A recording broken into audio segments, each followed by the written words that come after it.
Hey Tyrone, this is JK from Baseball Billion. Here to do your breakdown of your swing, and we're going to take a look real quick of a couple of your swings right here. And we got you to the right, and then to the left of you we have a comparison video that is going to be a kind of a good example for you to see how to move a little bit better, because you're a tall, long, athletic kid that is really swinging in a way that keeps you from really reaching your potential and kind of setting your ceiling a little bit higher. And we're going to watch real quick and really take a look at the manner at which you swing the bat and kind of how you're trying to hit the ball, and thinking of, number one, trying to hit it harder, right?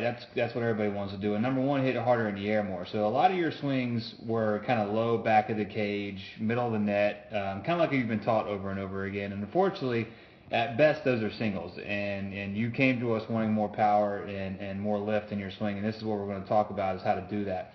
And when I watch you swing here, the first thing we're going to just take a look at is how you prepare to swing, because we can't initiate a good swing if we're not prepared to do so. And so your first move is forward, which is good. You have an open stance, which is fine.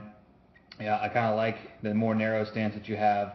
Allows you to move a little bit better, which you do, and it's a good thing that you do.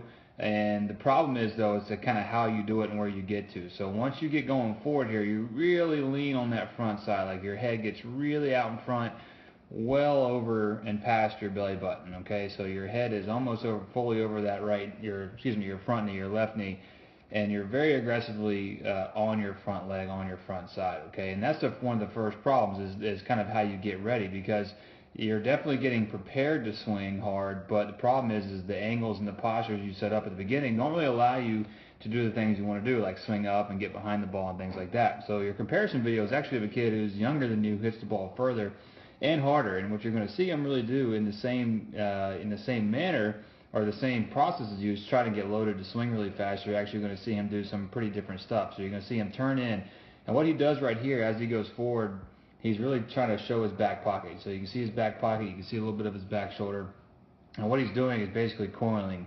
And then as he goes forward, he kind of holds that coil as long as he can until he gets landed in the same time as you with your front foot down. Now the differences are pretty clear, I think. All right, is really number one is the head position. You can see how his head is definitely over his back knee, while yours is over your front knee. And then as he goes to start to rotate that back hip open, he allows his front hip to turn open, knee to turn open, a foot to turn open. You can really see that difference where you're very, very close on that front knee, close on that front foot, close on that front hip.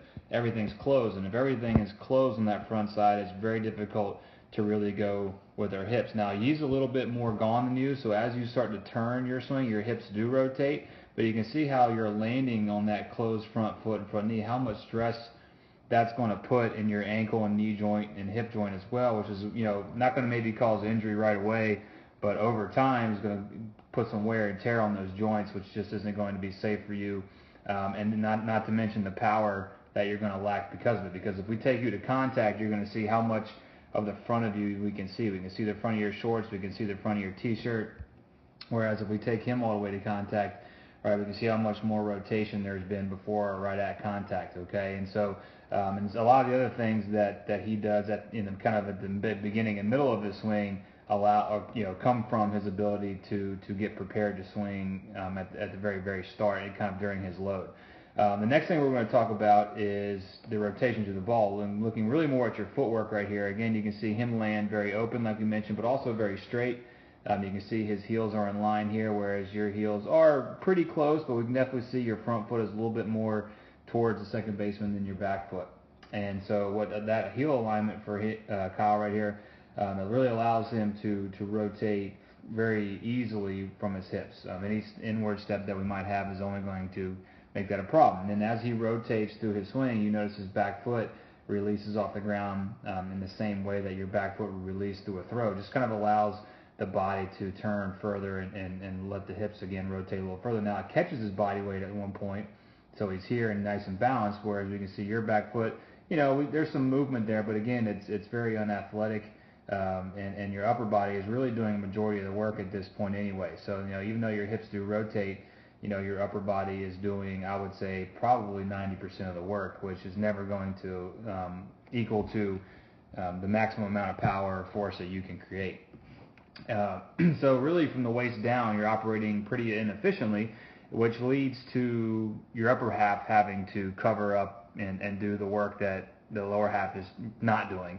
And again, it's not going to happen. So what happens is you have a very over the front foot, upper body dominant downward swing of the ball. So even the ones that you were hitting up, you were kind of cutting through the bottom of the ball as opposed to coming up. So you can really see from your bat path here, you can see the white on your bat path is very much kind of down into where the contact position is.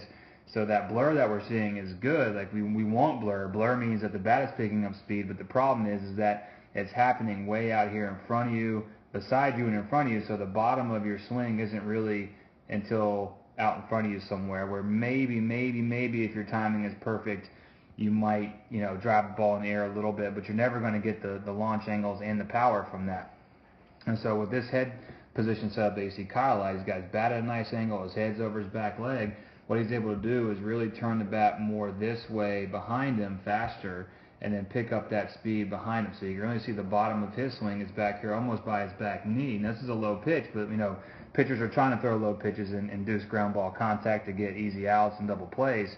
So he's able to take this knee-high pitch, which is a good pitcher's pitch, and because he keeps his head and keeps his angle as he rotates and doesn't go past it, you're going to really see him able to get underneath the ball. And the bottom of his swing, like I said, is a lot deeper. So he's able to get the bat in the way of the ball behind it. So we know every pitch path is going to be downward. And we want to take our bat and match that back here as soon as possible so that I swing up on the same path the ball is coming down on, giving me the best and the widest range of opportunity to hit the ball. So with your bat path, you really give yourself a very small window, somewhere out here where maybe you can make contact, and then that ball is kind of out of your bat's kind of out of there to the left, and then you finish very high.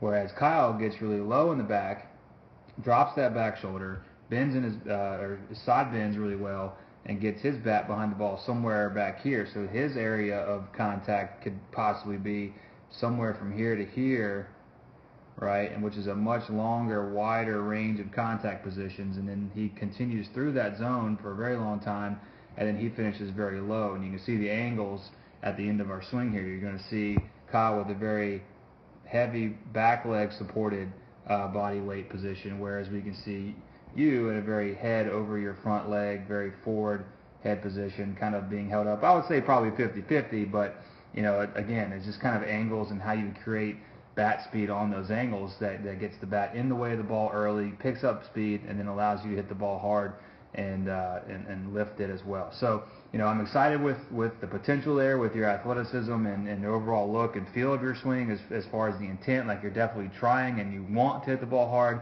but how you do it matters, and the technique and the movements that you use and the footwork and the hips and the angles with your head position, things like that, all add up to the results that you're getting, which is not very hard hit balls. So I'm excited for you.